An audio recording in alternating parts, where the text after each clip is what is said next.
Bonjour à tous, je vous propose aujourd'hui de suivre l'audition de Florence Parly, la ministre des Armées. Elle est interrogée sur le projet de loi relatif à la programmation militaire pour les années 2019 à 2025. La ministre est auditionnée ce matin par la Commission des finances du Sénat. Les députés ont adopté mardi dernier le projet de loi de programmation militaire. C'est un texte qui prévoit 295 milliards d'euros pour combler le déficit criant en effectifs, en équipement pour des armées en surchauffe opérationnelle. Même si bien sûr, toutes les réassurances dont ont fait preuve les membres du gouvernement ne calment pas complètement l'inquiétude autour du financement ainsi que de l'exécution budgétaire. La ministre, elle, parle de réparer le passé et de préparer l'avenir. Voilà, tout de suite, je vous propose donc de l'écouter. Mes chers collègues, dans le cadre de l'examen à venir prochainement du projet de loi de programmation militaire 2019-2025, qui a été adopté par l'Assemblée nationale le 27 mars dernier, dont notre commission des finances s'est saisie pour avis, nous recevons aujourd'hui Madame la ministre des Armées, Florence Parly. Je vous rappelle que notre audition est ouverte à la presse, qu'elle est retransmise sur le site internet du Sénat. Madame la ministre, c'est la deuxième fois. J'ai le plaisir de vous recevoir pour une intervention devant notre commission. Vous l'aviez fait pour la présentation de votre budget 2018 à l'automne dernier. Vous nous aviez alors, par extension du sujet que je viens de mentionner, exposé les grandes orientations, bien sûr, que vous souhaitiez donner à la future loi de programmation militaire et qui se résumait, selon vos mots, au triptyque soutenabilité, préparation de l'avenir et soutien à ceux qui s'engagent. Ce projet de loi de programmation prévoit un effort tout à fait significatif en faveur de la défense, de l'ordre de, si l'on s'en tient en grande masse, près de 200 milliards d'euros sur la période 2019-2025, en lien avec l'objectif de porter les crédits consacrés aux armées à un montant correspondant à 2% du produit intérieur brut d'ici la fin de cette période, précisément 2025. Madame la ministre, je vais donc vous laisser nous présenter les principales dispositions de ce texte, puis nous nous tournerons vers Dominique de Legge, qui est ici sur votre droite, qui est le rapporteur spécial des crédits de la mission Défense et que notre commission a désigné comme rapporteur pour avis sur la loi de programmation. Puis nous tournerons vers Philippe Bonnecarrère, qui semble-t-il n'est pas arrivé encore, qui est rapporteur pour avis de la commission des lois et qui a prévu de nous rejoindre pour votre audition, ainsi bien sûr qu'à l'ensemble des collègues ici présents qui souhaiteraient intervenir. Madame la ministre, à vous la parole. Merci beaucoup, Monsieur le Président, Monsieur le rapporteur, Mesdames et Messieurs les sénateurs. Avec cette audition se poursuit donc le cycle de présentation de la loi de programmation militaire. J'ai eu la chance de présenter le texte et de répondre aux questions de vos collègues de la Commission des Affaires étrangères et de la Défense le 20 février dernier. Depuis, le rythme parlementaire a gardé un bon train et le projet de loi de programmation militaire a pu être examiné et voté à une très large majorité à l'Assemblée nationale la semaine dernière. Je connais votre Assemblée, je connais votre attachement à un débat parlementaire riche, constructif et apaisé. Et je suis donc très heureuse de pouvoir intervenir devant votre commission pour présenter un texte qui, je le crois, consacre enfin un renouveau pour nos armées. Et je suis d'autant plus heureuse de le faire devant vous que je connais les interrogations des uns et des autres. je les ai entendus en commission au Sénat, je les ai entendus à l'Assemblée nationale, avec, il est vrai, plus ou moins de bonne foi. Je suis donc tout à fait ravie de pouvoir vous présenter ce texte et d'aborder très directement avec vous toutes les préoccupations, en particulier celles à connotation financière qui pourraient être les vôtres. Alors avant de rentrer dans un détail plus précis des aspects financiers de ce projet de loi de programmation militaire 2019-2025, la première question qui se pose naturellement, c'est quelle est notre ambition pour notre défense et comment souhaitons-nous l'atteindre? C'est évidemment une question centrale, car contrairement à ce que certains voudraient croire, l'ambition de cette loi de programmation militaire ne se résume pas à porter le budget des armées à 2% du PIB à l'horizon 2025, même si cette ambition est évidemment, doit être soulignée. Il s'agit d'abord et avant tout de donner aux femmes et aux hommes de la défense les moyens de répondre à la mission qu'ils remplissent au quotidien et qu'ils rempliront toujours demain, celle de protéger la France et les Français. À la question de notre ambition, le président de la République a répondu très clairement, d'ici 2030, la France doit pouvoir intervenir partout, gagner sur tous les terrains, l'emporter face à tous les ennemis, seul ou en coalition. Pour réussir ce défi, nous n'avons qu'une seule solution, disposer d'un modèle d'armée complet et équilibré. Ce modèle, c'est justement celui que construit le projet de loi de programmation militaire. Ce que je voulais également vous dire, c'est que disposer de ce modèle d'armée ambitieux, ce n'est certainement pas un luxe, c'est une nécessité. C'est une nécessité si nous voulons que la voix de notre pays soit entendue. C'est une nécessité si nous voulons défendre pleinement les Français. C'est une nécessité si nous voulons répondre aux menaces qui émergent à l'horizon. Car ces menaces, comme l'a montré la revue stratégique, sont aujourd'hui plus fortes, plus imprévisibles et plus diffuses. Le terrorisme, nous l'avons encore vu il y a quelques jours de façon douloureuse dans l'Aude, continue de frapper de façon lâche, violente et aveugle. Il faut le combattre et le combattre jusqu'au bout. Par ailleurs, les grandes nations s'arment et font montre de leur puissance par tous les moyens. Quant au cyberespace, qui peut prétendre aujourd'hui ignorer qu'il est devenu un espace de confrontation à part entière?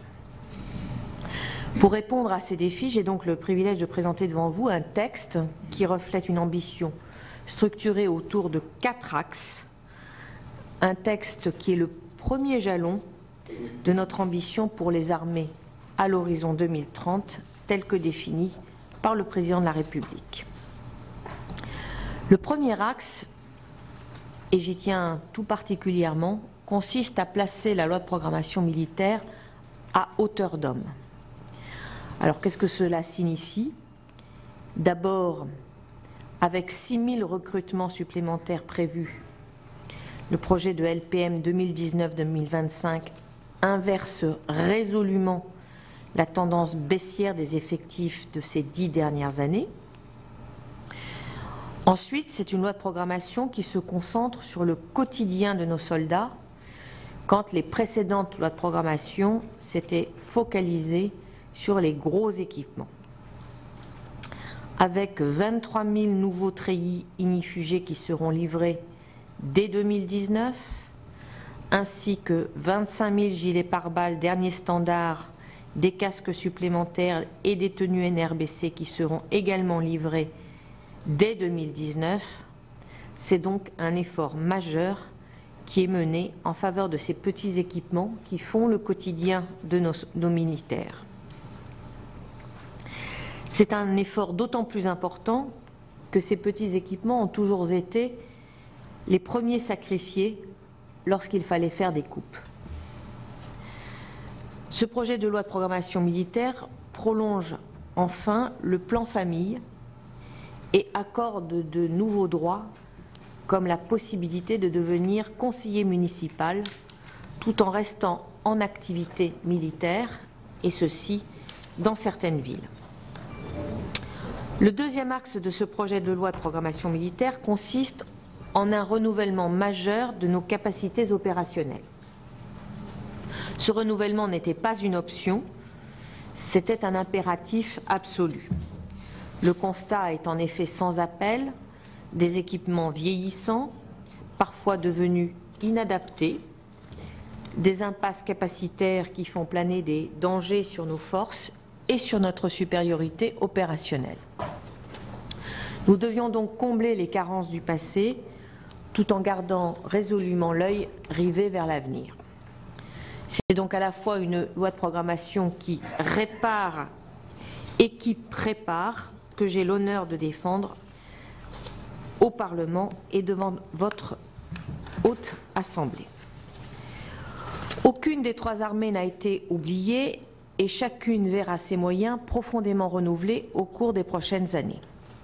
Nous aurons l'occasion de débattre bientôt dans l'hémicycle de manière très précise du niveau de renouvellement de chaque équipement et je ne vais donc pas me lancer dans une longue énumération. Sachez simplement, pour s'en tenir à quelques exemples, que pour l'armée de terre, le programme Scorpion, qui est un programme d'équipement majeur, sera accéléré pour atteindre la moitié de la cible en 2025 contre un tiers initialement prévu. L'armée de l'air verra l'arrivée de 6 drones armés, verra l'arrivée de nouveaux avions de chasse, des Rafales, des Mirage 2000D rénovés, ainsi que 12 des premiers MRTT, MRTT voulant dire avions ravitailleurs, dont la cible finale a par ailleurs été portée de 12 à 15. Quant à la Marine nationale, elle bénéficiera de l'arrivée de nouveaux sous-marins nucléaires d'attaque, ainsi que de nouvelles frégates, mais aussi de nouveaux patrouilleurs. J'ajoute également que les 2 composantes de la dissuasion nucléaire seront renouvelées. Le troisième axe pour lequel ce projet de loi de programmation militaire s'engage, c'est la garantie de notre autonomie stratégique. Il s'agit de s'assurer que la France sera toujours en capacité de faire entendre sa voix, sera capable de l'emporter, quel que soit le terrain, quel que soit l'adversaire et quelles que soient les conditions. Pour être capable d'anticiper les menaces et les évolutions géopolitiques, ce sont donc 1500 nouveaux postes dans le domaine du renseignement qui seront créés, ainsi que 4,6 milliards d'euros d'investissement pour les équipements en faveur du renseignement. Avec cette loi de programmation militaire, nous serons efficaces sur tous les terrains et nous investirons en particulier des moyens conséquents pour la lutte dans le cyberespace. 1,6 milliard d'euros sont prévus, ainsi que le recrutement de 1000 cybercombattants supplémentaires d'ici 2025. Garantir notre autonomie stratégique, ce sont des moyens, bien sûr, mais c'est aussi une exigence. L'exigence de nous montrer à la hauteur de nos alliés et de fédérer ces alliés. Alors je pense évidemment à nos alliés et voisins européens qui sont confrontés aux mêmes menaces et aux mêmes dangers que nous, même si les priorités peuvent différer selon les pays. Nous devons porter avec eux des coopérations autour de projets stratégiques. On peut penser en particulier à notre politique spatiale, à notre groupe aéronaval, ainsi qu'à la défense aérienne élargie. L'Europe de la défense ne pourra se construire que grâce à ces projets, grâce à des initiatives concrètes et des opérations communes. C'est seulement ainsi que nous pourrons créer une Europe forte, protectrice et garante de notre souveraineté. Le quatrième et dernier axe, enfin, c'est celui de l'innovation. Nous devons construire des armées adaptées aux conflits modernes, des armées numériques, des armées technologiques capables de conserver notre supériorité opérationnelle dans les conflits futurs. Beaucoup a été fait au cours de ces derniers mois et ce n'est qu'un début. Je citerai par exemple la création du fonds DefInvest entre la DGA et BPI France ou encore le lancement du partenariat d'innovation Artemis. Ce projet de loi de programmation militaire accélère ce mouvement essentiel. Un accent y est mis sur la recherche et le développement. Le budget consacré aux études et à l'innovation passe ainsi de 730 millions d'euros par an à 1 milliard d'euros par an à partir de 2022. Avec ce projet de loi, nous engageons donc les phases préparatoires des grands programmes d'armement qui structureront l'avenir de nos armées. 1,8 milliard d'euros par an en moyenne seront ainsi consacrés à ces études qui nous permettront notamment de concevoir l'aviation de combat du futur, le char de combat du futur ou encore le successeur du porte-avions Charles de Gaulle.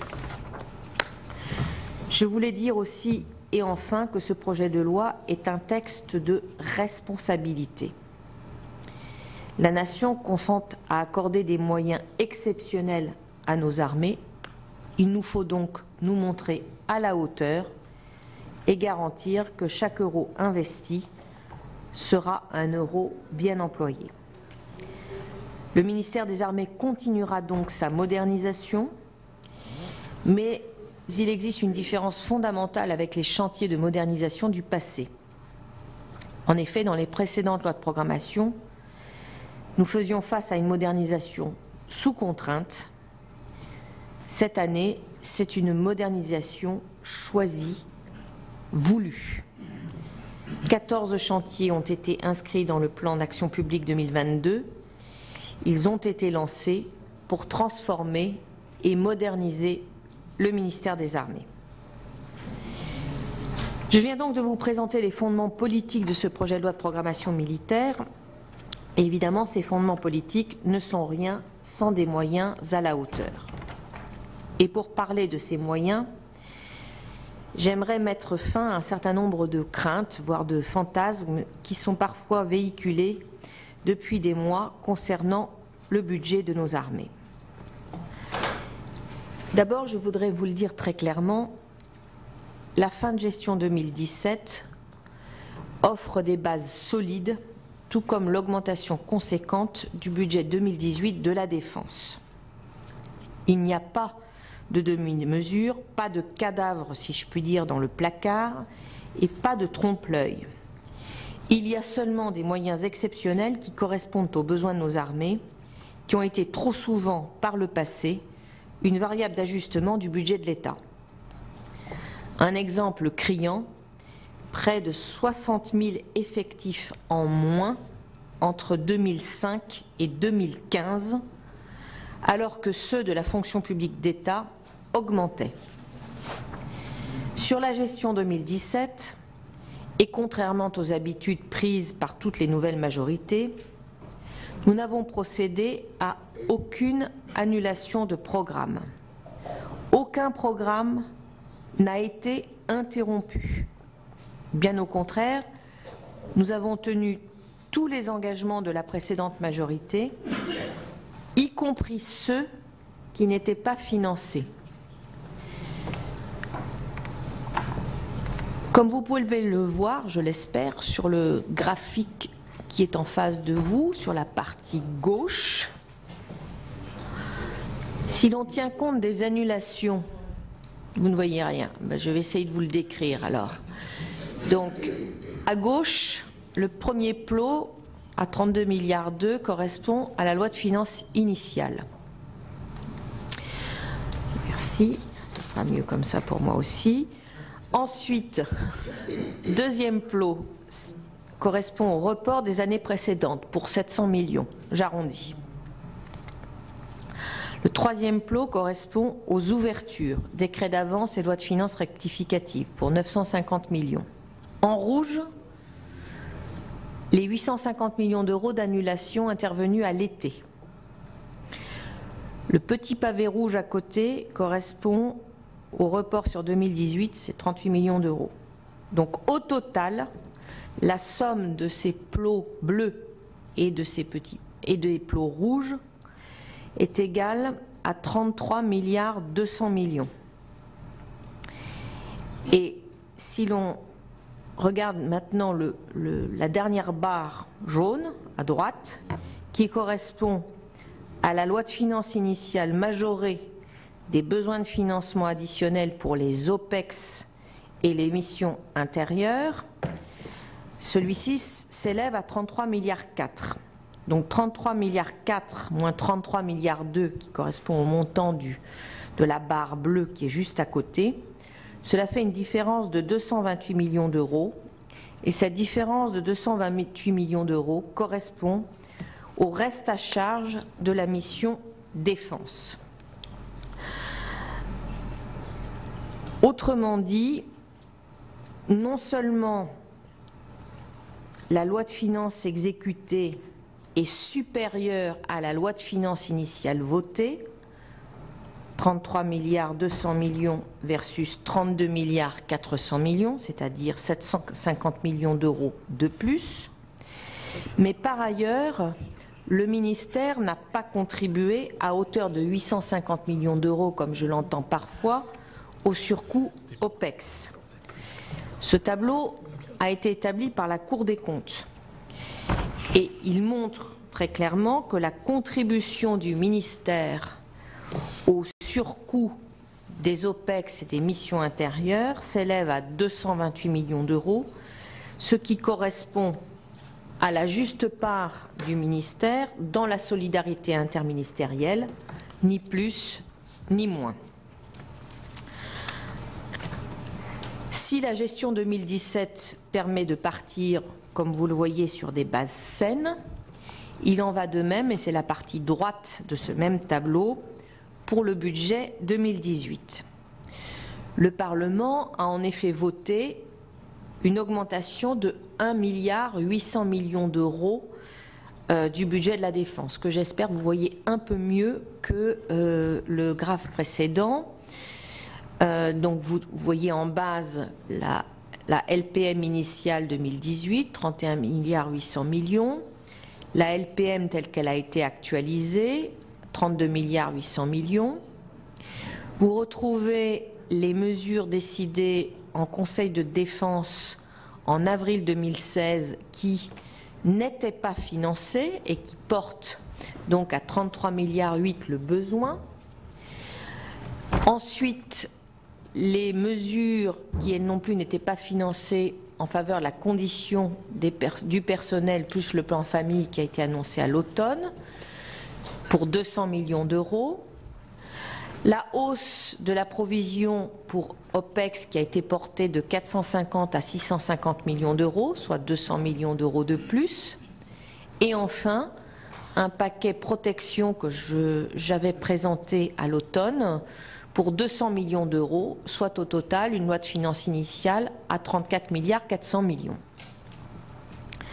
Donc il ne s'agit pas d'un budget en trompe-l'œil, mais d'un budget de responsabilité et de cohérence, puisqu'il finance la totalité des mesures qui avaient été décidées sans être nécessairement financées. Il finance le début de la sincérisation de la provision pour opérations extérieures et il finance deux mesures à laquelle je tenais particulièrement, le plan famille, ainsi que les mesures indispensables à la protection du soldat. Donc ce sont des bases saines à partir desquelles a été construit le projet de loi de programmation militaire 2019-2025. Il a été construit à partir d'un objectif clair, celui qui a été fixé par le président de la République de porter à 2% de notre richesse nationale l'effort en faveur de la défense à horizon 2025. C'est un objectif ambitieux et nous nous sommes donné les moyens d'y parvenir. Concrètement, ce sont donc 198 milliards d'euros que la France investira en faveur de sa défense entre 2019 et 2023 et 295 milliards qui seront programmés sur l'ensemble de la période 2019-2025. Alors j'aimerais m'arrêter un instant parce qu'on a souvent opposé à cette remontée en puissance exceptionnelle des crédits de la mission défense la crainte d'un prétendu mur budgétaire. Alors la bonne nouvelle pour tout le monde, à commencer par nos armées, c'est que ce mur budgétaire n'existe pas. Vous voyez ici représentée la séquence de la progression des crédits de la mission défense en partant de notre socle 2017-2018 que j'ai rappelé tout à l'heure, qui montre que la progression opérée par la loi de finances 2018 est de 5,6%. Si l'on raisonne en pourcentage, on retrouve le 1,8 milliard que j'ai décrit tout à l'heure. Et l'on voit que la progression telle qu'elle a été prévue dans la loi de programmation des finances publiques, 1,7 milliard d'euros entre 2018 et 2022, à laquelle succède une croissance de 3 milliards d'euros entre 2022 et 2023, représente une progression de 7,3% entre 2022 et 2023, à comparer à 5,6%.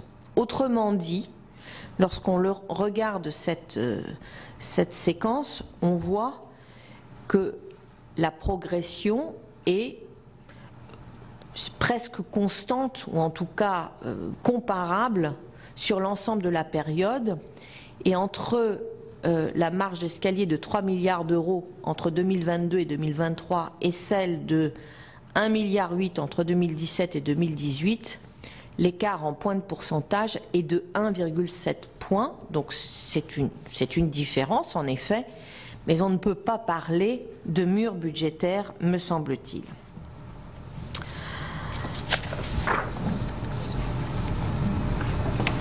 Par ailleurs, il faut bien mesurer l'intérêt du choix qui a été fait d'une actualisation de la LPM qui est prévue en 2021. Si on revient un instant sur le graphe précédent, donc 2021, comme vous le voyez, est la dernière année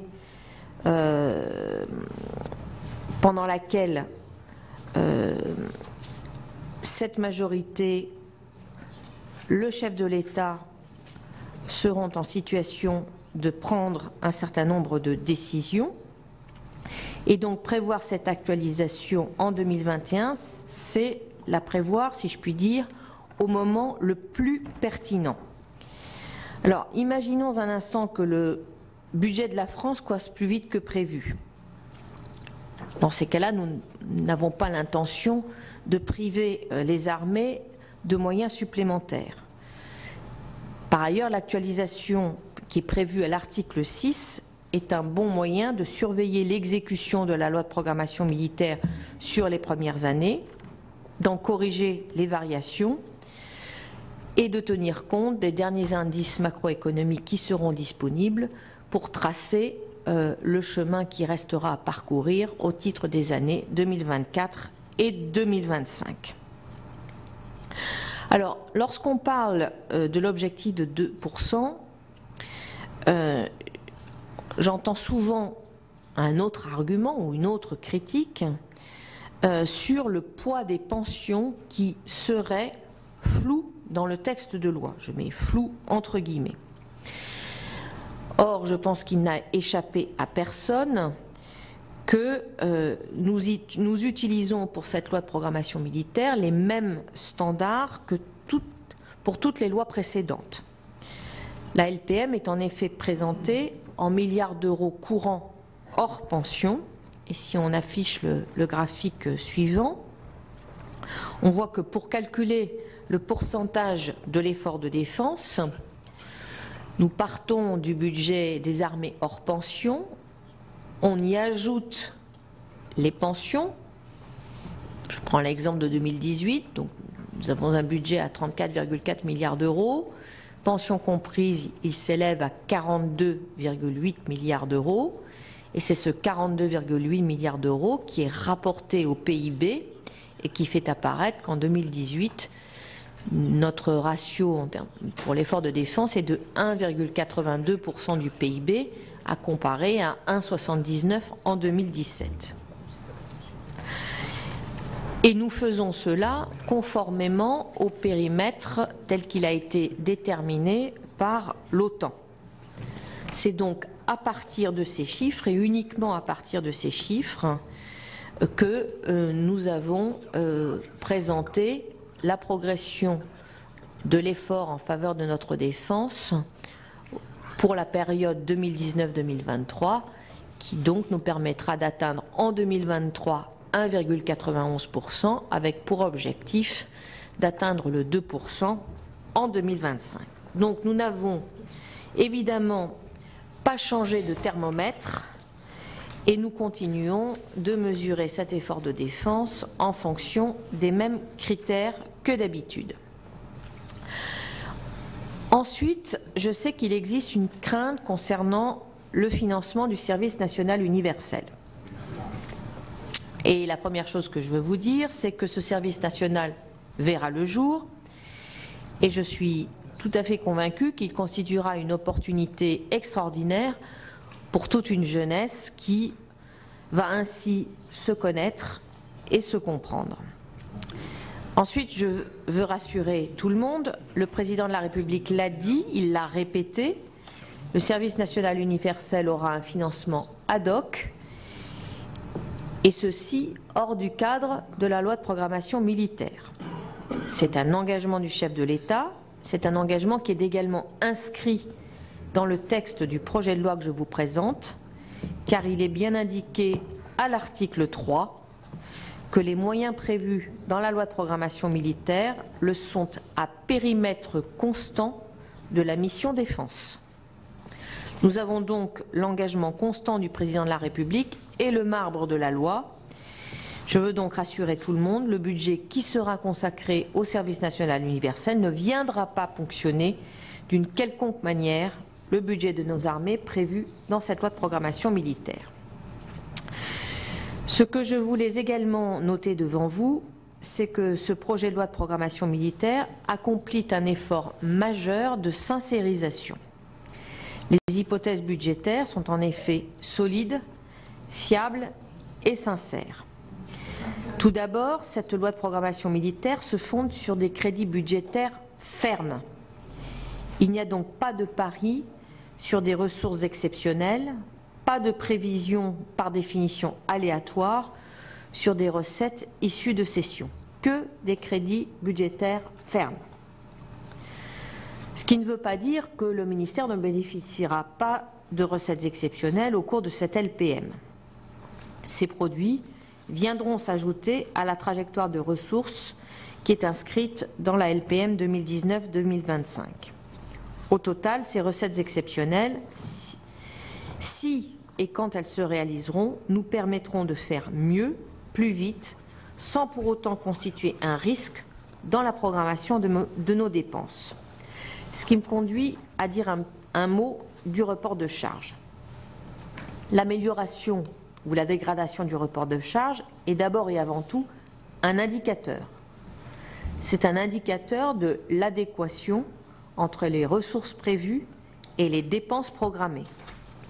Et en général, les dégradations résultent d'annulations ou de recettes exceptionnelles qui ne sont pas encaissées pour les montants ou bien dans le calendrier attendu.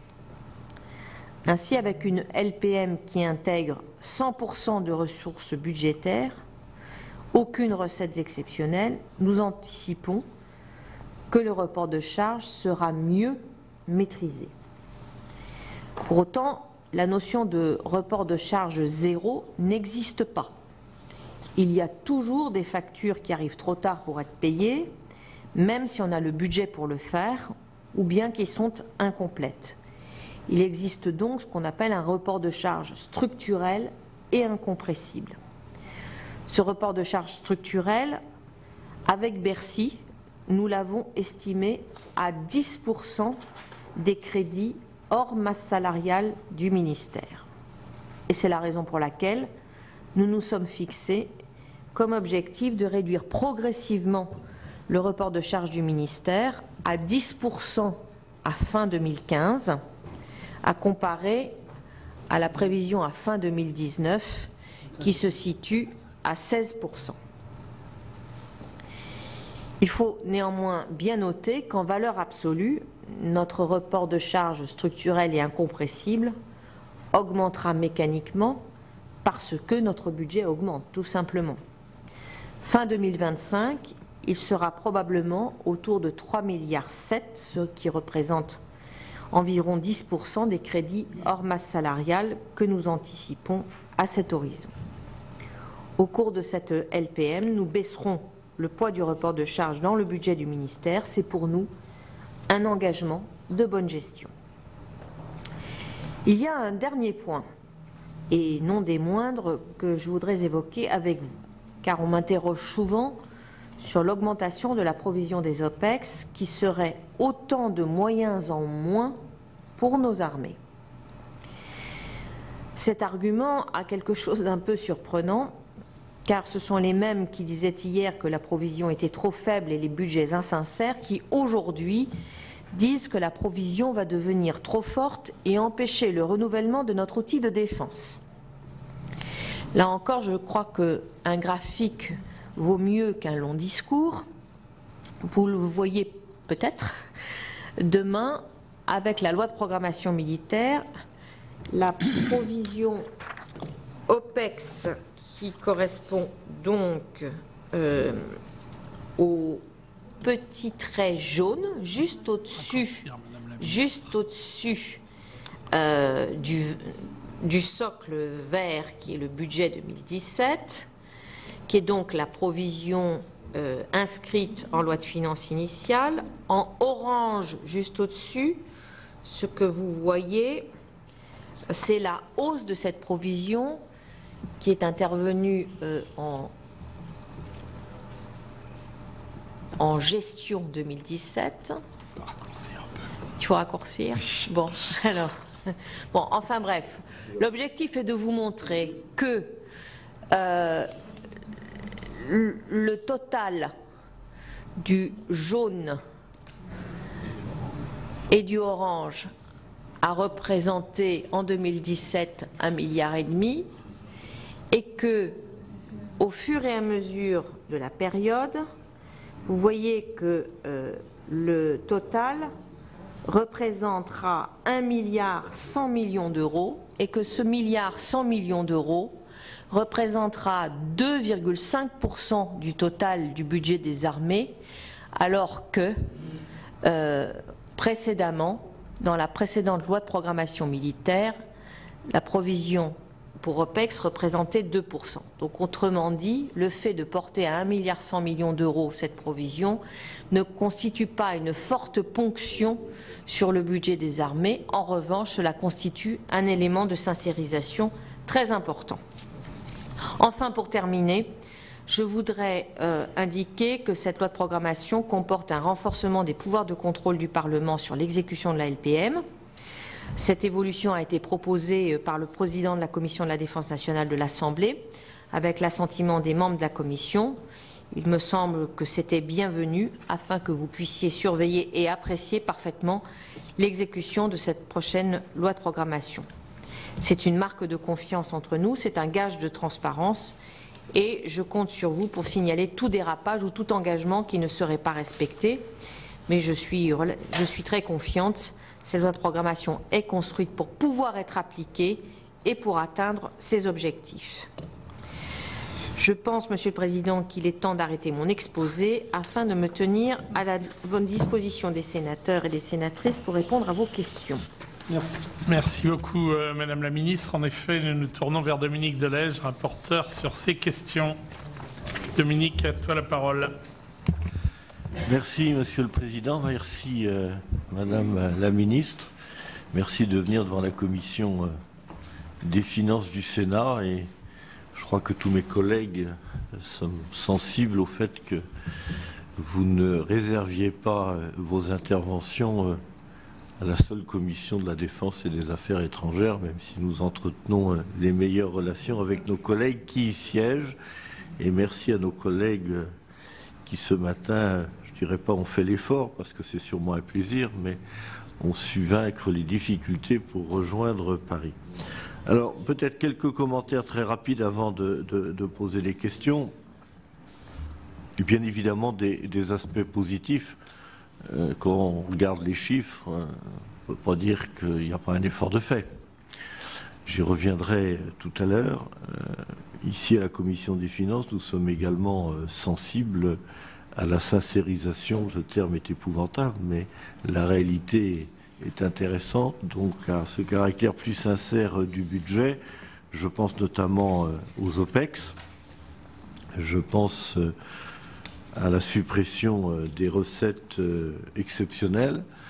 Et cette sincérisation, elle se retourne un peu contre vous, Madame la Ministre, puisque dans un graphe très intéressant que vous nous avez présenté tout à l'heure, sur le 1,8 milliard, vous nous avez expliqué qu'en gros, il y avait 1,4 milliard qui était le paiement de factures anciennes. Et donc l'effort réel supplémentaire pour nos armées en 2018 pour des actions nouvelles, et notamment pour le plan famille, c'est 0,4. Des aspects peut-être moins positifs. Vous avez tenté au travers d'un graphe de nous démontrer qu'il n'y avait pas de mur budgétaire. Le graphe est très bien fait, mais la réalité demeure. À savoir que l'effort est important et réel pendant ce quinquennat, mais dans un quinquennat futur, quel que soit celui qui devra l'incarner, la facture ou l'effort, ce ne sera plus 1,7 milliard, mais ce sera bien 3 milliards supplémentaires. Il y a donc là une traite sur l'avenir. Et enfin, vous l'avez souligné, et je voulais à mon tour le faire, la mesure de l'effort en PIB est bien évidemment intéressante, mais ce n'est qu'un indicateur qui doit être rapproché à la réalité de la menace et des objectifs poursuivis. Donc à partir de là, quelques questions rapides, Monsieur le Président, chers collègues. La première, elle fait le lien direct avec l'objectif des 2%. Vous nous avez présenté l'aspect, je dirais, dépenses, mais vous vous êtes pas beaucoup attardé sur, au fond, le contrat opérationnel. Je n'ai pas senti dans cette loi de programmation militaire une différence sensible entre la précédente et celle-ci, et on sait que la précédente, elle a souffert principalement d'un surengagement des armées. À partir du moment où nous ne revenons pas sur cette activité, dans quelle mesure l'effort supplémentaire nous permettra de reconstruire, pour reprendre votre terme, nos armées. Deuxième question, c'est par rapport à l'effort qui est fait dans la dissuasion nucléaire. J'ai noté qu'une bonne partie des crédits, 5 milliards sur la période, seraient affectés à la rénovation de notre dispositif de dissuasion nucléaire. Ne craignez-vous pas que cette somme relativement substantielle ne soit pas tout à fait compatible avec l'objectif général de remise à niveau et de rénovation de l'ensemble de nos équipements? Peut-être quelques mots seraient les bienvenus sur le Charles de Gaulle. Moi, j'avais compris qu'il devait prendre sa retraite dans une quinzaine d'années. Dans la loi de programmation militaire, on parle d'études sur la propulsion, sur la compatibilité des matériels. Bon, j'ai un peu le sentiment qu'on a coché la case, mais est-ce que vous pourriez nous en dire un petit peu plus sur l'espérance de vie de notre porte-avions actuel et la date limite pour prendre une décision concernant son renouvellement. Peut-être même question dans le même esprit sur l'avion de combat futur. Et puis, je voudrais terminer sur un point qui, je le sais, fait l'objet de toute votre attention et votre vigilance. C'est la disponibilité de nos aéronefs et notamment de nos hélicoptères. Est-ce que vous pouvez nous en dire un petit peu plus sur le service industriel étatique et les décisions que vous avez prises, sa réforme? Et j'aurais voulu, de façon beaucoup plus précise, vous interroger sur la politique de votre ministère concernant ce qu'il est convenu d'appeler l'acquisition d'Elias. J'ai pu noter, pour m'être rendu à Clermont-Ferrand, qu'un certain nombre d'appareils que nous devons entretenir, nous rencontrons les plus grandes difficultés pour le faire, pour la bonne raison que, pour nos collègues qui ne connaissent peut-être pas le terme technique de l'IAS, c'est en gros le mode d'emploi. C'est-à-dire que travailler sur le A400M ou sur un certain nombre d'hélicoptères, quand on n'a pas le mode d'emploi et le plan de construction et d'intervention, ça devient un peu compliqué, ce qui nous rend également très dépendants des constructeurs et de nos fournisseurs. Voilà, Monsieur le Président, Madame la Ministre, et quelques questions que je souhaitais vous poser. Merci. Merci Dominique. Philippe Bonnecarrère, peut-être pour notre invité de la Commission des lois. Merci Monsieur le Président de me donner la parole au sein de votre prestigieuse Assemblée. Je suis un petit peu gêné puisqu'en Commission des lois nous ne parlons jamais d'argent. Mais nous parlons... C'est un tort, chers collègues. Nous ne parlons que de ça. Mais nous ne parlons que de liberté publique, et donc j'ai le sentiment d'être un peu décalé. Simplement, Madame la Ministre, si, pour me limiter à un seul point, vous pouvez nous éclairer sur l'article 19 et la question des risques en termes de cybersécurité qui conduit à souhaiter, en cas de situation d'alerte, se livrer à une forme de chalutage des datas. C'est une question que l'on avait connue sur d'autres textes. Et donc il y a une interrogation sur la pertinence de ces mesures, et en particulier, Madame la Ministre, comment surveiller les mouvements numériques sans quelque part analyser par exemple les pièces jointes qui souvent dans la pratique sont un des points faibles, et si on analyse les pièces jointes on commence à rentrer dans des éléments de correspondance privée, donc nous avons un peu de mal à voir comment s'équilibrent les objectifs de sécurité et les objectifs de liberté publique sur cet article 19 pour me limiter au point le plus fort pour la Commission des lois. Merci, Monsieur le Président, de votre attention. Merci, cher Philippe. Madame la Ministre, en vous invitant à beaucoup de concision, parce qu'il est déjà 10h10, on a un temps limité, nous avons les groupes le mardi matin, et donc j'ai déjà 8 inscrits, sans parler du rapporteur général et de moi-même.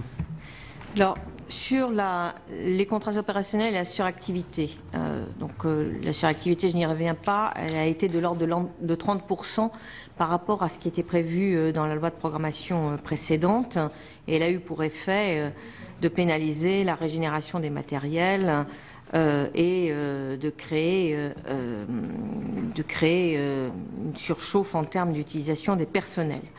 Donc, que fait cette loi de programmation militaire? Elle permet donc, d'une part, d'augmenter les crédits liés à l'équipement, que ce soit en matière d'entretien ou d'acquisition de nouveaux matériels pour recapitaliser nos armées, mais aussi de revoir à la hausse les moyens de fonctionnement pour améliorer le niveau de préparation opérationnelle.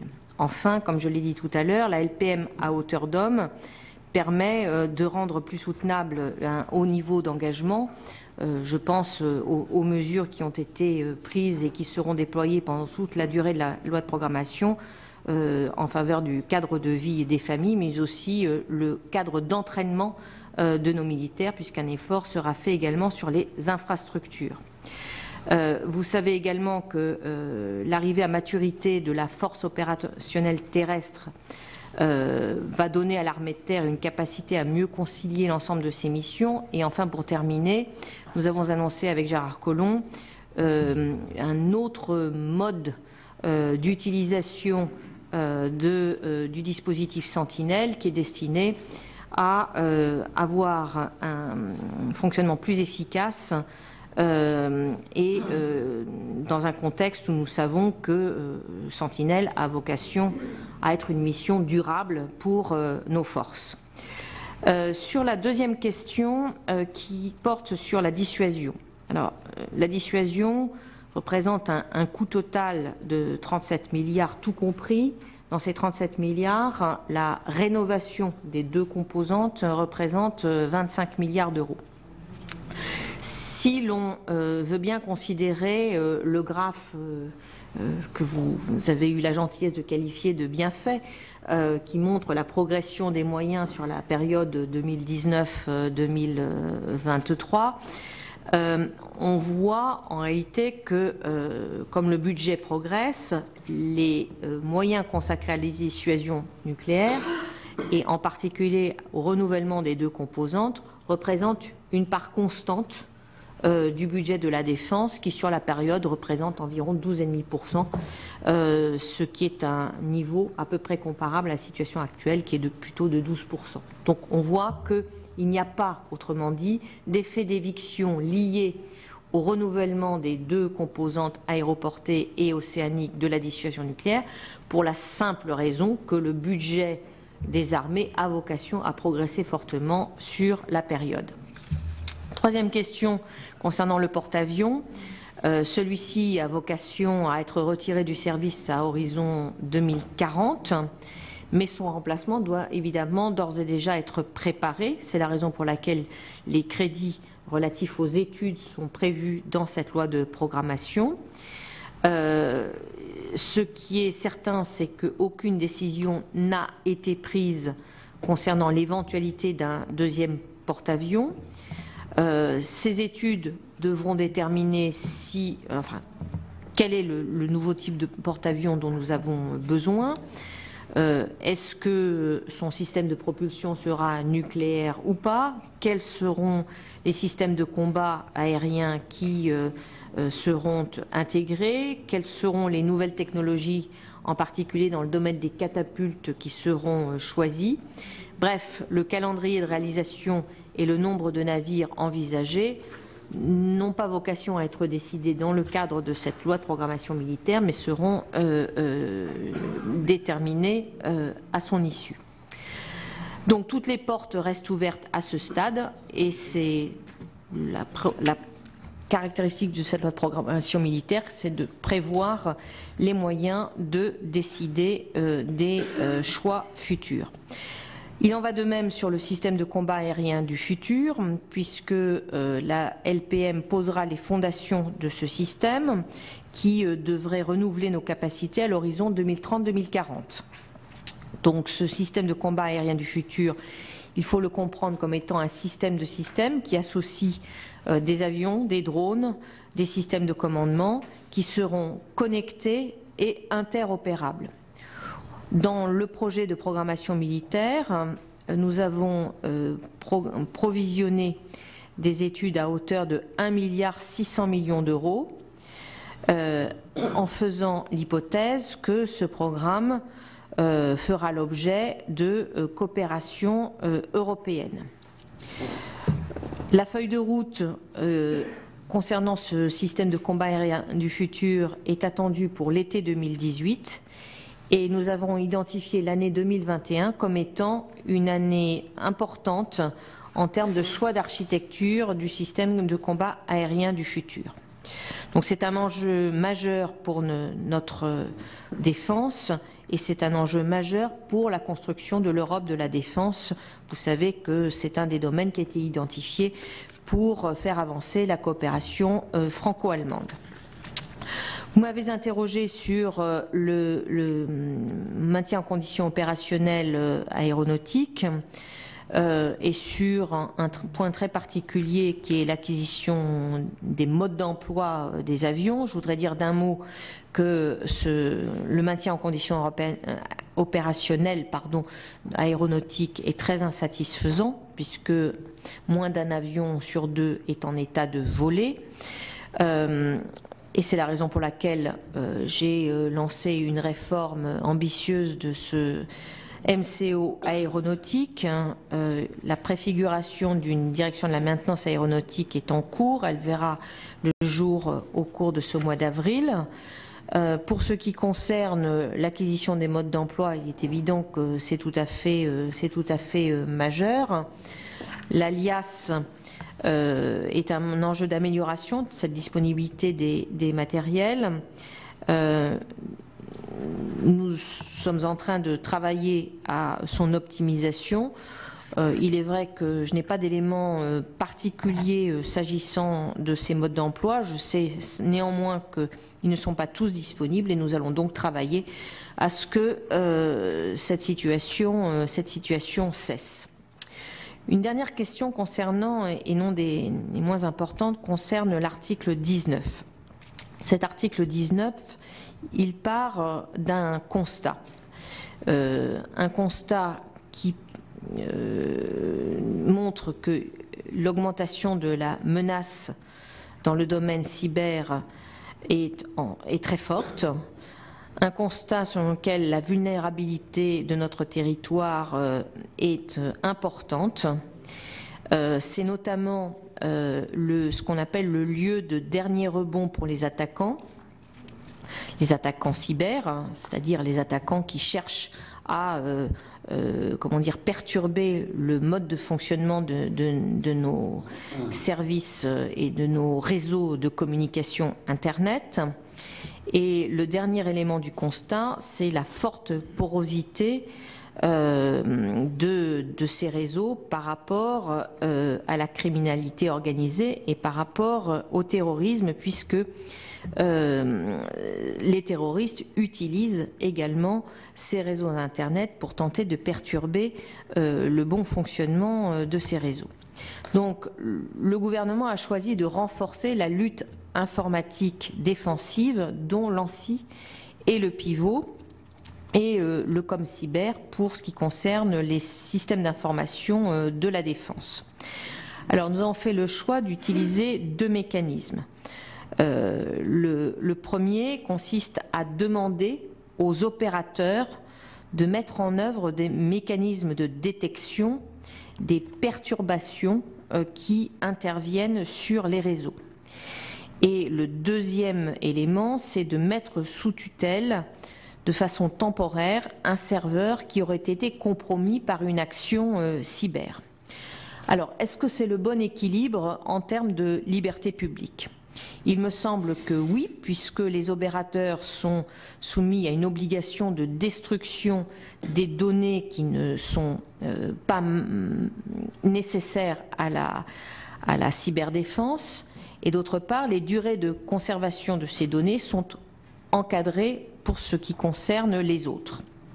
Enfin, il est prévu un contrôle a posteriori par l'ARCEP à la faveur d'un élargissement cohérent de ses missions.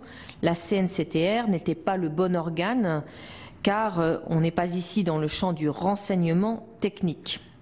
Enfin, l'Assemblée a fait le choix d'écrire en dur les dispositions relatives au contrôle et c'est donc une garantie supplémentaire. Nous comprenons donc un retard préjudiciable puisque la France est trop vulnérable. Ce qu'il faut bien avoir en tête, c'est que nous n'allons pas conserver des données ou traquer des données au sens des data, tel que vous l'indiquiez, monsieur le rapporteur.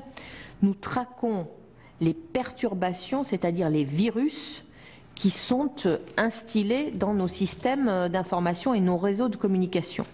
Donc, il ne s'agit pas du tout de refaire un exercice auquel vous vous êtes, je crois, déjà livré dans le cadre d'une loi renseignement. Il s'agit de toute autre chose, simplement d'essayer de tracer les marqueurs des virus qui sont propagés sur nos réseaux. Et c'est cela et seulement cela que nous avons vocation à traquer à travers cet article 19. Il n'y a donc pas lieu, entre guillemets, de se préoccuper de l'ouverture éventuelle de pièces justificatives puisque nous n'entrons pas dans les messages, nous nous contentons de regarder si l'enveloppe des messages est perturbée ou pas.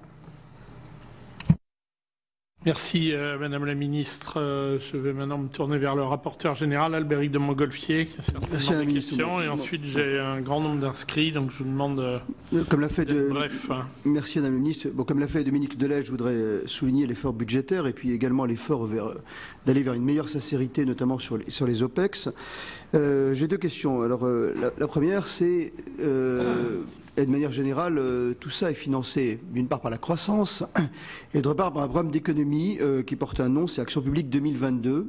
Et ce programme d'économie, si j'ai bien compris, n'épargne pas le ministère des Armées. Donc concrètement, quels sont les travaux qui sont menés au sein du ministère des Armées concernant Action publique 2022? Parce qu'il y a des moyens supplémentaires, on les salue, mais il y a également sans doute des efforts, des pistes de travail qui sont envisagées, étudiées pour notamment faire des économies, y compris, me semble-t-il, au sein du ministère des Armées. Donc pouvez-vous nous donner des précisions sur Action publique 2022? Et j'ai une deuxième question plus précise concernant les activités de soutien aux exportations sous texte, puisque le projet de loi de programmation militaire prévoit que ces activités feraient l'objet d'une meilleure prise en charge par les industriels. Alors, est-ce que vous pouvez nous expliquer, Madame la Ministre, les modalités de ce meilleur soutien par les industriels au programme sous texte soutien aux exportations? Merci. Merci Albéric. Moi-même, Madame la Ministre, je souhaitais vous interroger en observant qu'il est prévu un chantier de modernisation de la politique de rémunération des personnels du ministère, après les multiples et longues péripéties du logiciel Louvois, qui est devenu l'un des archétypes de la difficulté qu'a parfois l'État à mettre en œuvre des logiciels lourds. Est-ce que vous pouvez nous préciser les contours que pourrait prendre cette nouvelle politique de rémunération des militaires?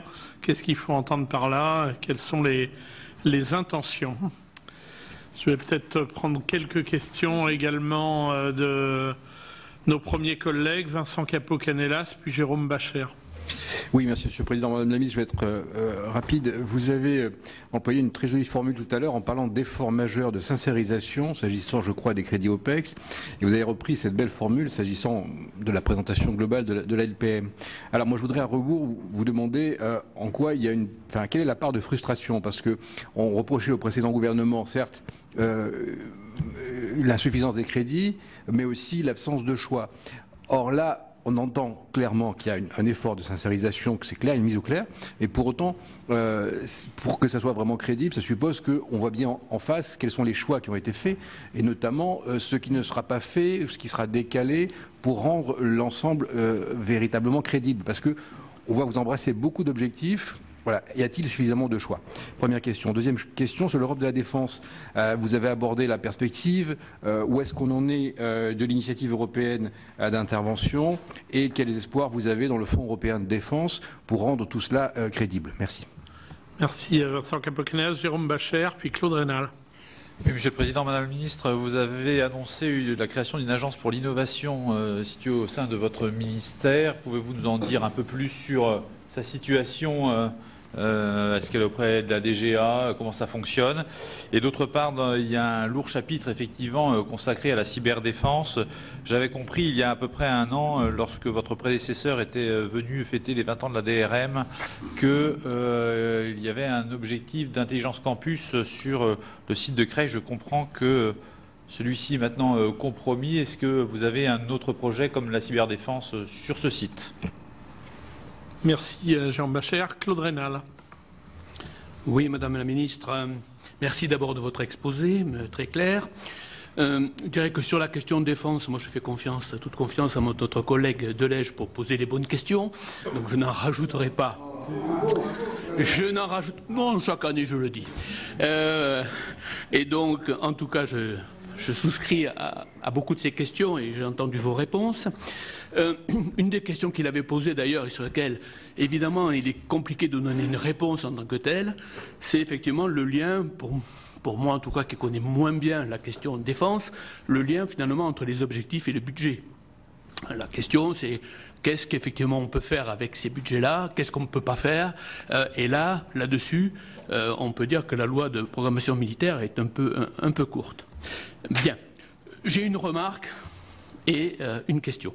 Une remarque, je suis toujours agacé, alors il n'y a pas que par vous, Madame la Ministre, c'est très généralement porté par votre gouvernement, sur cette question toujours de sincérisation, de dire on fait plus que les gouvernements précédents. Moi, je trouve quand même qu'il faut toujours remettre les choses en perspective et surtout dans leur contexte. Je ne suis pas sûr qu'il y a 5 ans, vous auriez produit une loi de programmation militaire comme celle-ci, tout simplement parce que la croissance était à 0,4%.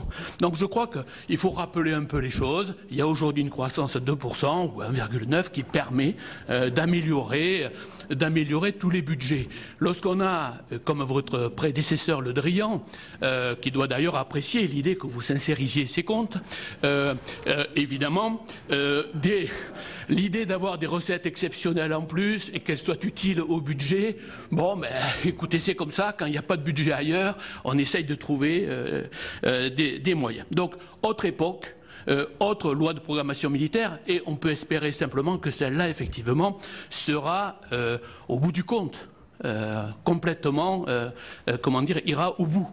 Puisque le principe des lois de programmation militaire, c'est d'afficher des objectifs ambitieux et de ne pas les tenir, et cela depuis des années.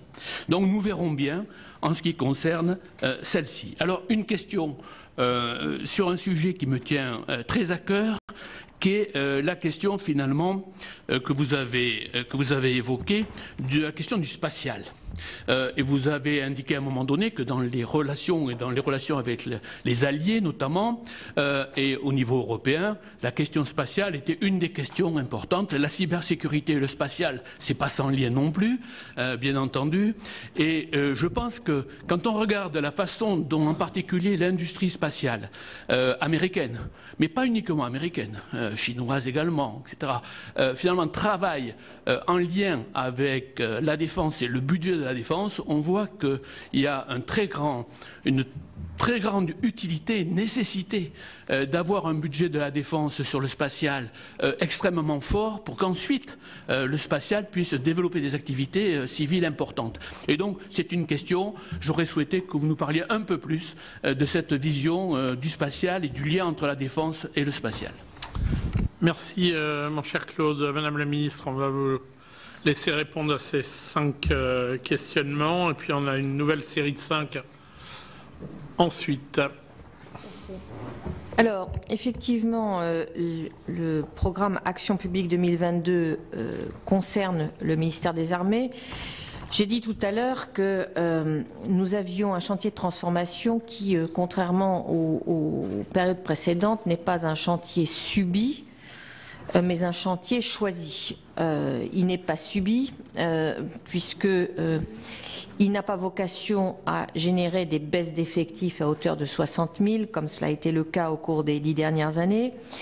Il a vocation à améliorer l'efficacité de ce ministère, puisque on nous consent, la nation va nous consentir des moyens exceptionnels, et donc, comme je l'ai indiqué, nous avons une exigence et un devoir de bonne utilisation de ces crédits.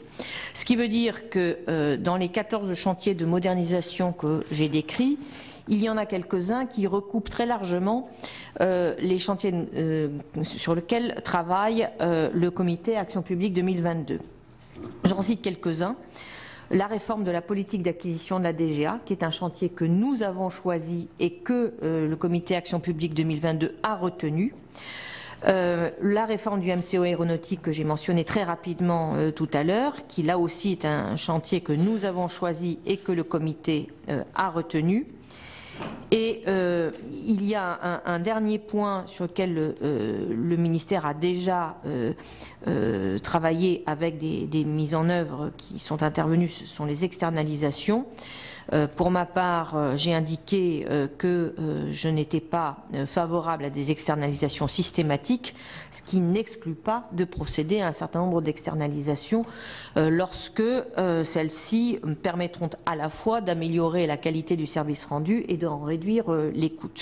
Donc, je suis très confiante dans notre capacité à avancer de façon très constructive avec le comité Action publique 2022, puisque, au fond, tous ces gains ont vocation à être recyclés en faveur du ministère des Armées.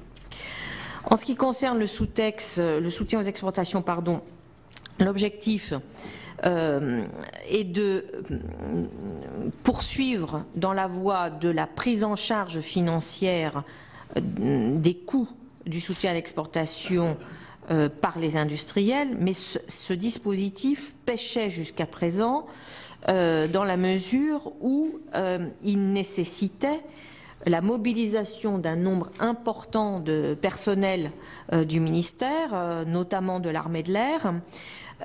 Et donc c'est la raison pour laquelle nous avons prévu dans les 6000 créations de postes qui vous sont proposées, 400 créations de postes qui sont des postes qui vont permettre d'accompagner, moyennant remboursement, les missions de soutien à l'exportation et ainsi mettre un terme à la pénalisation que subissaient jusqu'à présent nos armées, en particulier l'armée de l'air, du fait de la mise à disposition d'effectifs qui n'étaient pas disponibles pour les besoins du ministère.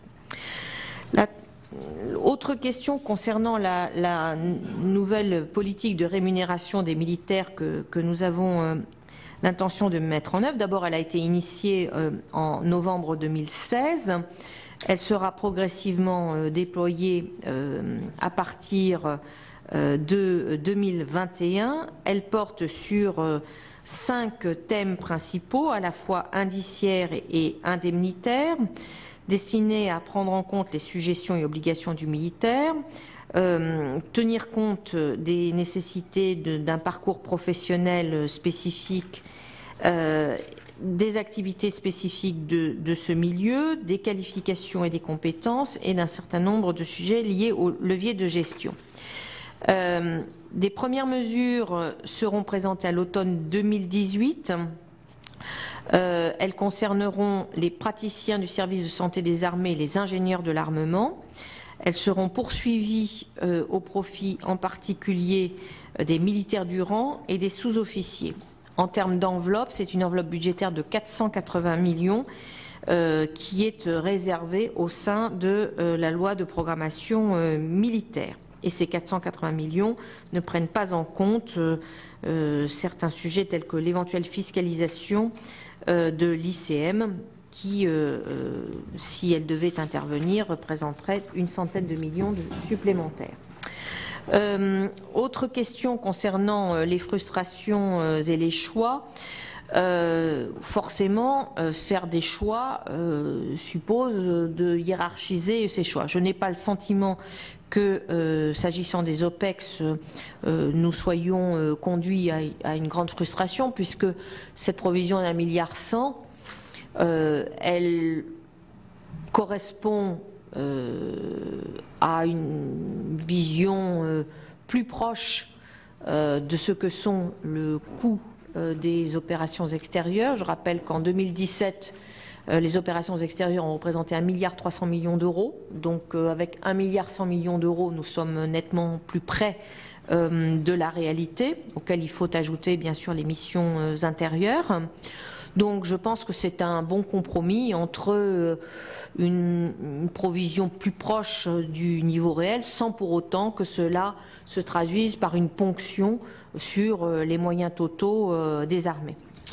En ce qui concerne le Fonds européen de défense, nous en sommes au point où nous travaillons à l'adoption du règlement financier de ce Fonds européen de défense. Nous sommes actuellement en phase de trilogue. Une première réunion a eu lieu le 15 mars, une deuxième devrait avoir lieu le 10 avril et nous ne désespérons pas que celle-ci puisse être conclusive. Sachant que le sujet ou le point majeur de ce règlement financier est d'assurer que les financements communautaires qui constituent la véritable révolution de ce Fonds européen de défense, puisqu'il y aura des financements communautaires et pour des projets capacitaires et pour des projets de recherche et développement, s'assurer que ces financements communautaires iront de manière certaine vers des entreprises européennes. Et c'est tout le débat actuel. Une question également concernant l'agence de l'innovation. Cette agence de l'innovation, j'ai souhaité qu'elle puisse être créée. Alors elle sera auprès de la DGA et pilotée par la DGA, et son rôle principal sera de piloter l'ensemble des outils qui existent aujourd'hui ou qui sont en cours de développement et qui sont orientés vers l'innovation.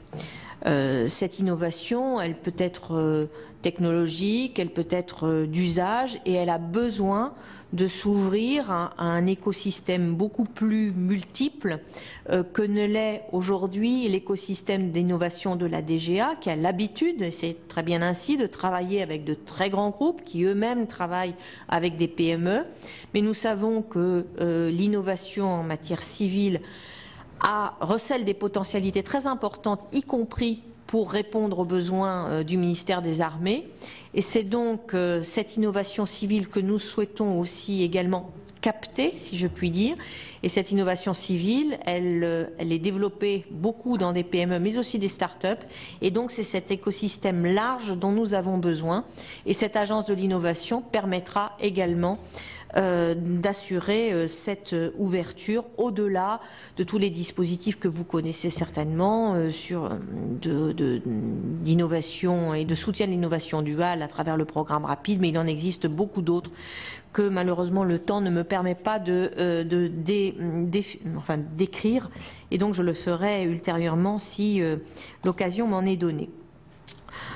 Sur le Fonds européen de défense, je crois avoir répondu. Sur les risques de sincérisation, je crois avoir répondu, risque et intérêt de la sincérisation. Sur le spatial, je voudrais répondre d'un mot en disant que nous allons, dans le cadre de cette loi de programmation militaire, rénover et moderniser l'ensemble des outils d'observation spatiaux dont nous disposons.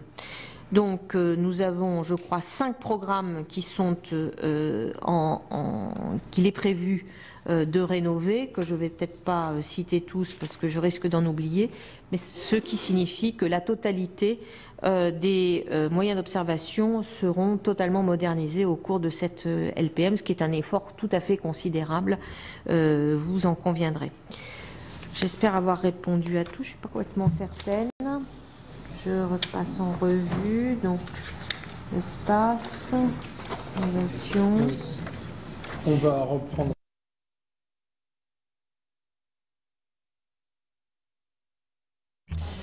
Merci beaucoup, Monsieur le Président. Madame la Ministre, merci de votre présence pour nous présenter les enjeux de la LPM. Pour moi, j'aurais 3 questions.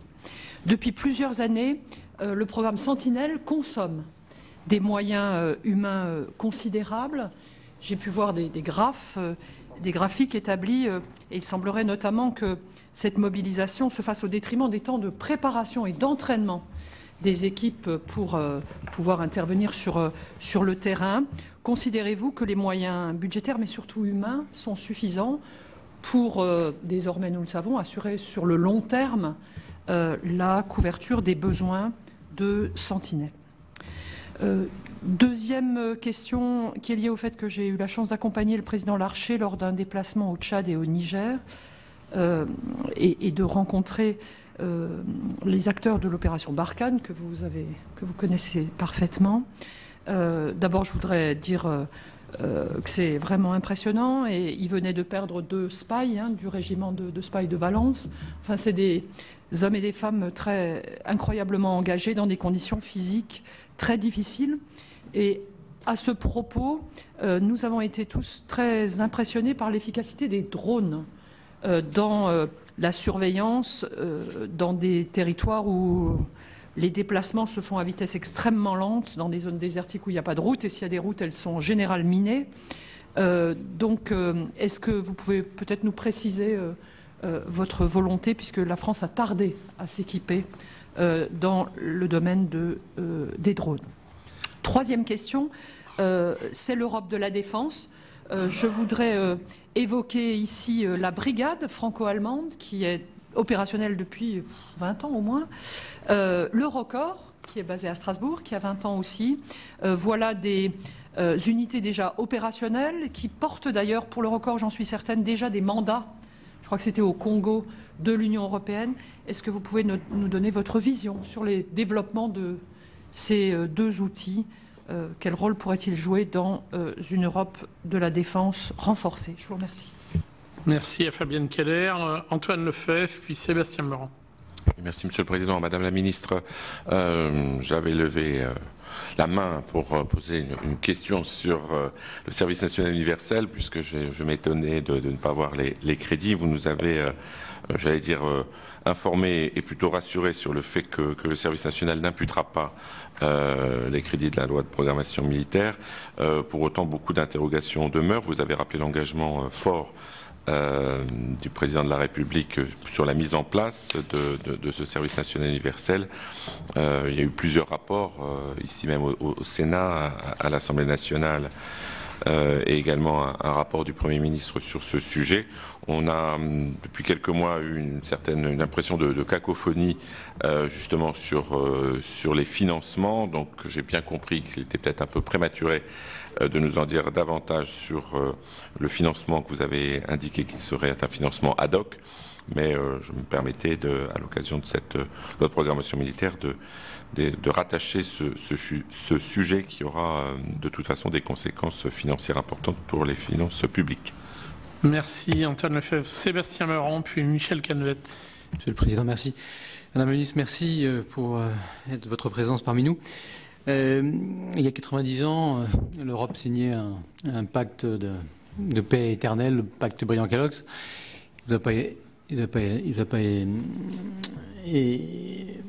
Aujourd'hui, on est très loin de cette paix, on est très loin de cette fin de l'histoire.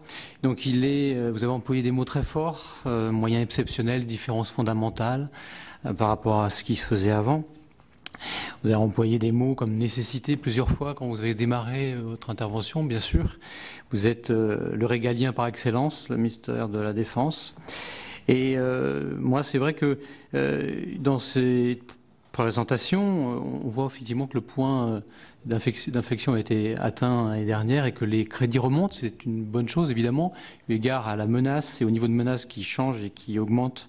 Et on voit que la France va consacrer un peu plus à sa défense, comme le font l'essentiel des pays qui nous environnent. Et si la France veut compter dans le monde, il faut absolument avoir un modèle d'armée complet, intervenir partout et tout le temps. Et là, moi, je n'ai rien vu d'exceptionnel dans cette présentation. On fait un peu mieux ou un peu moins mal qu'avant. Ce qui aurait été exceptionnel, peut-être, c'est d'affirmer qu'un deuxième porte-avions est nécessaire pour intervenir partout, puisque vous savez tous que Charles de Gaulle, lorsqu'il est en carénage, a 18 mois, 24 mois d'absence. Vous savez tous également que depuis des années, l'utilisation de nos aéronefs est très, très limitée, et qu'il faut se donner les moyens d'améliorer tout cela. Donc moi, ma question, elle sera sur l'industrie militaire française, sur qu'est-ce que vous avez envisagé pour sauvegarder cette industrie militaire française sur tous les aspects de l'industrie de la défense. Quelle part de souveraineté vous êtes prêt à ne pas laisser partir lorsqu'on s'équipe d'équipements venant de l'étranger. Et puis c'est vrai que je reviens quand même sur quelque chose qui a choqué les armées, qui a choqué notre pays, qui m'a choqué particulièrement. La seule chose qui est exceptionnelle, c'est la démission du chef d'état-major des armées l'année dernière. Donc voilà, ça c'est vraiment exceptionnel. Le reste, il n'y a pas de différence fondamentale, malheureusement.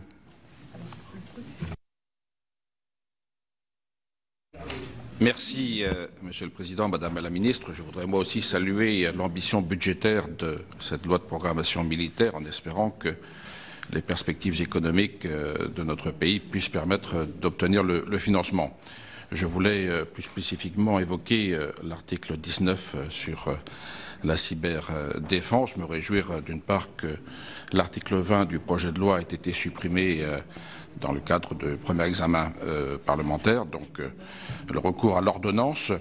Concernant les moyens dédiés à la cyberdéfense, je voulais savoir sur les 3000 postes dont il est envisagé la création dans la première phase, combien seront effectivement prévus pour les moyens en cyberdéfense d'une part et pour le renseignement d'autre part, de savoir aussi si c'est bien le pôle rennais, cher à notre collègue Dominique Delège, qui sera encore conforté puisque c'est le pôle d'excellence en matière de cyberdéfense.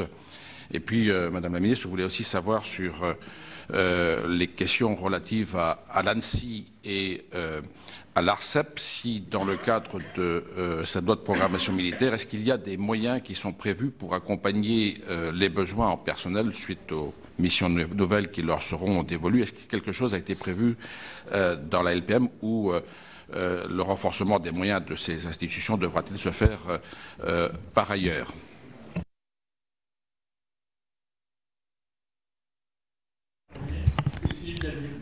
Merci, Monsieur le Président. Madame la Ministre, je m'associe également à mes collègues pour saluer l'effort conséquent qui est fait dans ce budget et cette programmation.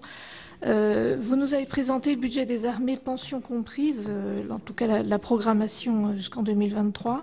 Ma question porte sur le futur statut des militaires dans le cadre de la réforme des retraites qui s'engage et un régime de retraite universel qui s'annonce. Comment envisagez-vous le futur statut des militaires et pendant le temps de la réforme et l'incertitude qui est liée à l'inconnu de ce qui se prépare, est-ce que vous ne craignez pas que le recrutement, les milliers, voire les dizaines de milliers de recrutements de militaires à recruter, eh bien, ne soit carrément affecté par cette réforme? Merci. Merci, Monsieur le Président. Madame la Ministre, une question sur la libération du foncier public qui appartient aux armées. Si ma mémoire est bonne, il me semblait que votre ministère était le seul qui devait conserver le bénéfice de la vente du foncier. Bon, il s'avère que les choses semblent avoir été plus compliquées que prévu, notamment pour des raisons de pollution des terrains. Est-ce qu'on pourrait avoir un bilan de ce qui a déjà été fait? J'imagine que dans la période à venir, le ministère conservera le bénéfice de la vente du foncier. J'ai vu qu'il y avait des dispositions pour faire en sorte que le coût de dépollution des terrains soit déduit de la vente, ce qui effectivement pourrait permettre de dégager un certain nombre d'opérations peut-être bloquées. Mais quelles sont vos espérances en la matière dans les 5 ans qui viennent? Et si vous aviez, j'allais dire, un petit tableau à remettre au rapporteur de la mission logement que je suis sur la capacité de libération de foncier, je suis preneur, Madame la Ministre.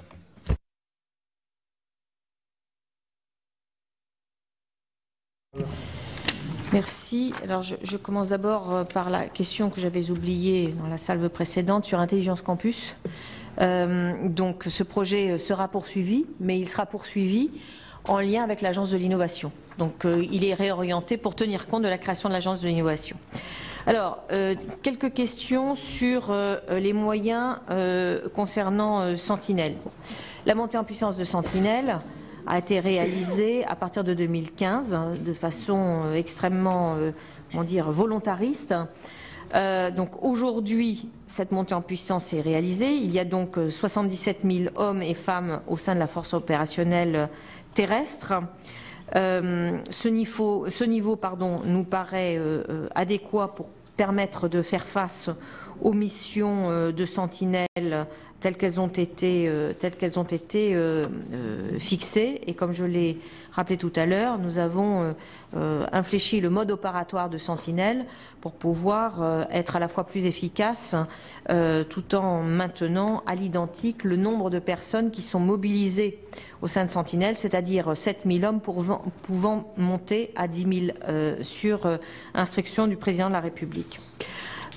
S'agissant de l'armement des drones, cet armement interviendra dès 2019, puisque nous aurons en 2019 la livraison de drones qui seront d'entrée de jeu équipés d'armes et nous rétrofiterons, pour employer un terme horrible, les drones que nous avons d'ores et déjà et qui assurent des missions de surveillance et qui seront, après la livraison des nouveaux avions, qui seront donc équipés de ces armes. Donc je ne reviens pas sur les conditions dans lesquelles nous avons été amenés à faire ce choix. Je rappelle simplement que, bien évidemment, il ne s'agit pas de robots tueurs, il s'agit de drones qui continueront d'être opérés par des personnels humains, et ces personnels humains seront basés à proximité des pilotes et des forces, c'est-à-dire au Sahel et pas à Paris dans un bureau de Ballard. Je le précise parce que c'est une critique ou une crainte qui revient souvent, à juste titre d'ailleurs. Un petit mot sur l'Europe de la Défense et la brigade franco-allemande ainsi que l'Eurocorps. Alors l'Eurocorps et la brigade franco-allemande constituent deux piliers de l'Europe de la Défense. Ce sont deux outils qui doivent être développés, consolidés. L'Eurocorps est certifié comme état-major de réaction rapide par l'OTAN. Et la brigade franco-allemande sera déployée cette année au Mali. Donc il nous faudra très probablement aller plus loin. Nous avons une mission EUTM au Mali ainsi qu'en République centrafricaine. Nous bénéficierons des hélicoptères allemands de la MINUSMA, qui là aussi sont des moyens qui viennent épauler les forces françaises qui se trouvent au Mali de façon très positive. Donc tout cela concourt à l'appui de la force Barkhane au Sahel. Une question concernant le service national universel. Bon, je crois que j'ai répondu sur la question des financements. Du point de vue du processus de travail, en effet, des rapports parlementaires ont été produits. Une réflexion interministérielle est en cours. C'est un groupe de travail qui est dirigé par le général Menaouine qui rendra ses conclusions à la fin de ce mois, et donc nous serons très probablement en situation lors du débat en commission et en séance publique d'apporter des compléments qu'aujourd'hui malheureusement je ne peux pas fournir. S'agissant de l'industrie, quels sont les moyens pour la sauvegarder? Je crois que on peut dire que pour l'essentiel, les équipements qui sont mis en œuvre par nos forces sont des équipements à très forte dominante nationale. La revue stratégique, dans un tableau que je n'ai malheureusement pas le temps de commenter, indique un certain nombre de pistes en décrivant les équipements qui ont une nature fondamentalement de souveraineté et qui ont donc vocation à rester produits, conçus, fabriqués en France, des équipements qui peuvent faire l'objet de coopération industrielle avec d'autres pays, en particulier nos amis européens. Sur l'article 19, les moyens dédiés à la cyberdéfense sont en forte croissance. 1000 recrutements prévus dans cette loi de programmation militaire en faveur de cybercombattants et 1,6 milliard d'euros d'investissement qui évidemment vont pour partie s'appuyer sur, en effet, l'excellence du pôle rennais en matière de cyberdéfense. Pour ce qui concerne les moyens de l'ANSSI, nous revérifierons, mais l'ANSSI relève des moyens du secrétariat général de la Défense et de la Sécurité nationale, qui lui-même relève des services du Premier ministre, donc ne font pas partie des moyens de cette loi de programmation militaire, mais nous regarderons quelle est la perspective qui lui est associée. S'agissant de la réforme des retraites, oui, bien sûr, c'est un sujet très important qui, en effet, suscite beaucoup de questions de la part des militaires. Je pense qu'elle suscite aussi des questions au sein de la population française dans son ensemble. Les questions spécifiques tiennent évidemment à la durée de la carrière, qui est beaucoup plus courte que dans le domaine civil. Et donc, l'un des enjeux fondamentaux dont je me suis déjà ouverte auprès du haut-commissaire en charge de la réforme des retraites, c'est notre capacité, la nécessité pour nous de préserver notre capacité à avoir des flux réguliers parce que nous souhaitons garder une armée jeune, ce qui suppose des recrutements massifs, mais aussi des sorties massives et à un âge qui permet d'entreprendre une deuxième carrière de nos armées. Donc cet élément-là, qui est critique pour les armées, nous souhaitons impérativement qu'il puisse être préservé par la réforme des retraites. Donc ce point-là est, je crois, bien pris en note. Je ne sais pas s'il sera bien pris en compte, mais bien pris en note à ce stade par le haut-commissaire. Enfin, sur les questions de foncier, nous allons conserver 100% du bénéfice des cessions foncières dans le cadre de cette loi de programmation et nous évaluons les cessions. Évidemment, c'est une prévision de l'ordre de 500 millions d'euros au cours de la loi de programmation à venir. L'îlot Saint-Germain, je crois, est pris en compte dans l'actuelle loi de programmation militaire et non pas... Il est dans les 500. Alors, il est dans les 500. Il est dans les 500 ? Bon, alors il est dans les 500. Y compris îlot Saint-Germain, pardonnez-moi. Voilà donc pour cette audition de Florence Parly, la ministre des Armées devant la Commission des Finances du Sénat. Une audition bien sûr sur le projet de loi de programmation militaire, un texte que les députés ont adopté la semaine dernière, un texte qui prévoit 295 milliards d'euros pour combler le déficit, un déficit criant en effectifs et en équipement pour des armées en surchauffe opérationnelle, même si bien sûr toutes les réassurances dont font preuve les membres du gouvernement ne calment pas complètement l'inquiétude autour du financement ainsi que de l'exécution budgétaire. Florence Parly, la ministre, elle a parlé, vous l'avez entendu, de réparer le passé et de préparer l'avenir. Voilà, vous pouvez bien sûr revoir ce programme sur notre site internet publicsénat.fr.